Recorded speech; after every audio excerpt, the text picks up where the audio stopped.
Y hoy responderemos a la pregunta: ¿Jesucristo realmente murió o solo fingió su muerte? Porque es una de las cosas que dicen, los primeros que lo dicen son los musulmanes, pero en el libro de los musulmanes fue escrito 600 años después de las evidencias del Nuevo Testamento, que están escritos cerca del siglo I, por lo cual no tiene suficiente evidencia primeramente en su área de escritura y en su tiempo. Hay tres argumentos médicos que el doctor Alexander nos enseña y que le hablaba a Lee Strobel cuando él lo estaba entrevistando. Yo le recomiendo ese libro, tiene por nombre El caso de Cristo. El doctor Alexander no solo era doctor, sino que también él era investigador y él trabajaba esas partes también. Y estudió a profundidad lo que es la Escritura, lo que es Jesucristo, lo que es la evidencia de la muerte de Jesús. Y él mismo le decía a Lee Strobel que eso era algo irrefutable poder decir que Jesucristo solo fingió su muerte o que todo era algo organizado. A la verdad no fue así. Lo primero que hay que tener en cuenta es el primer argumento médico que el doctor nos enseña. El doctor dice, en primer lugar, tenemos la flagelación antes de la crucifixión de Jesús. Esto es nombrado en Mateo 27-26, donde dice que Pilato lo envió a que fuera latigado. Ahora, el individuo era azotado y golpeado violentamente, y los látigos que con el que lo golpeaba tenían pedazos de metal y huesos. La carne de la espalda de Jesús debió quedar triturada, perdiendo mucha sangre y fuerza.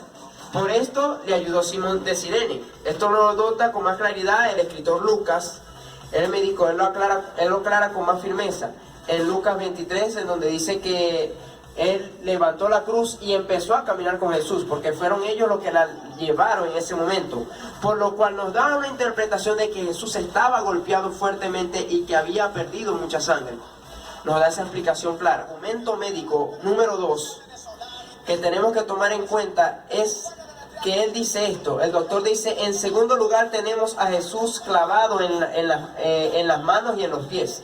Esto trajo pérdida de sangre mientras él estaba ahí y dificultad para respirar. Lo primero que tenemos que analizar es que Jesús estaba en una posición con las manos estiradas, más el peso de su cuerpo le hacía presión en lo que eran los pulmones y había una dificultad para poder respirar.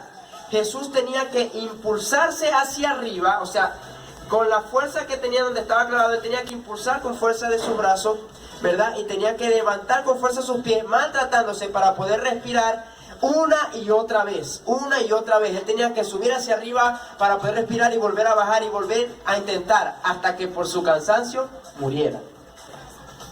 Pero antes de continuar con la tercera parte y con el último argumento, que es el tercer argumento y uno de los más poderosos de los tres argumentos médicos que él nos da, quisiera que lanzáramos un tema. Lanzáramos un tema musical para estar compartiendo esta área de después. Sangre y agua. Esto lo podemos leer en el libro de Juan, capítulo 19, del versículo 33 al versículo 34. Dice así.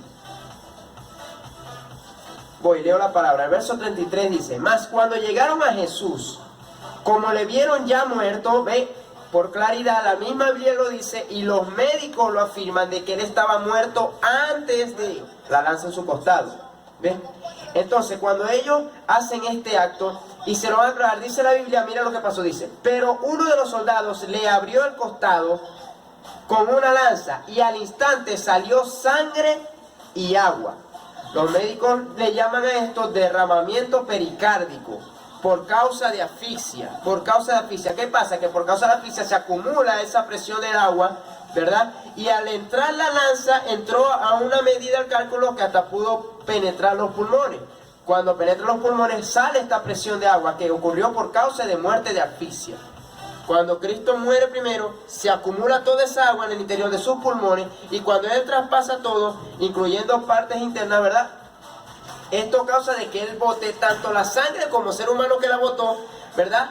También como el agua que tenía por dentro. Ahora, ¿por qué ocurrió esto? Era algo bíblico. Estas cosas sucedieron para que se cumpliese la Escritura. No será quebrado hueso suyo, dice.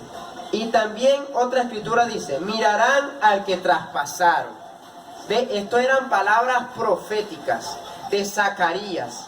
Ve, del libro de Zacarías dice, mirarán al que traspasaron. Pero ¿qué quiero decirle? Que hasta médicamente es comprobado de que Jesús no fingió su muerte, sino que Él murió y fue golpeado y fue procesado. Por sus llagas nosotros hemos sido curados, hemos sido sanados.